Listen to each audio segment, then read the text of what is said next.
അപ്പൊ എല്ലാ വർഷത്തെയും പോലെ ഇപ്രാവശ്യം വളരെ ഗംഭീരമായിട്ട് തന്നെ അംഗനവാടി പ്രവേശനോത്സവം വാർഡിലെ 2 അംഗനവാടികളിൽ ആഘോഷിച്ചു. വളരെ വിപുലമായിട്ട് തന്നെ ആഘോഷിച്ചു.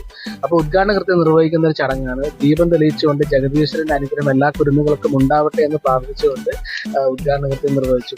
പിന്നെ കുറെ നേരം അവർക്കൊപ്പം സംവദിക്കാനുള്ള ഒരു സമയം കിട്ടി. കുട്ടികൾക്കൊപ്പം ചെലവഴിക്കുക എന്ന് പറഞ്ഞാൽ വളരെ എനിക്ക് സന്തോഷമുള്ള ഒരു കാര്യം കൂടെയാണ്.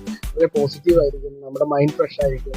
അതുപോലെ നമുക്ക് എന്ത് സ്ട്രെസ് ഉണ്ടെങ്കിലും നമുക്ക് റിലീവ് ചെയ്യാൻ പറ്റുന്ന കുട്ടികൾക്കൊപ്പം ഇരുന്ന് കഴിഞ്ഞാൽ വളരെ വളരെ ഭയങ്കര പോസിറ്റീവാണ്. അപ്പോൾ ഇവരെ എനിക്ക് വളരെ ഇഷ്ടമാണ്. ഞാൻ ഇടയ്ക്ക് ഇവരോട് സംസാരിക്കും.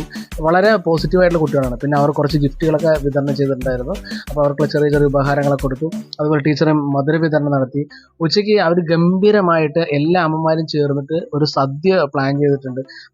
അപ്പൊ ഗംഭീര സദ്യയാണ്. സദ്യ കഴിച്ചിട്ട് ഞാൻ എന്തായാലും പോകുന്നുള്ളൂ. പിന്നെ അമ്മമാരുടെ കുറെ ആശംസകളൊക്കെ ഉണ്ടായിരുന്നു, ടീച്ചറുടെ ആശംസകൾ ഉണ്ടായിരുന്നു. അപ്പൊ എന്തായാലും എല്ലാവർക്കും എല്ലാവിധ ആശംസകൾ നേരണം. എന്തായാലും അടിപൊളിയായിരുന്നു ഈ പ്രാവശ്യത്തെ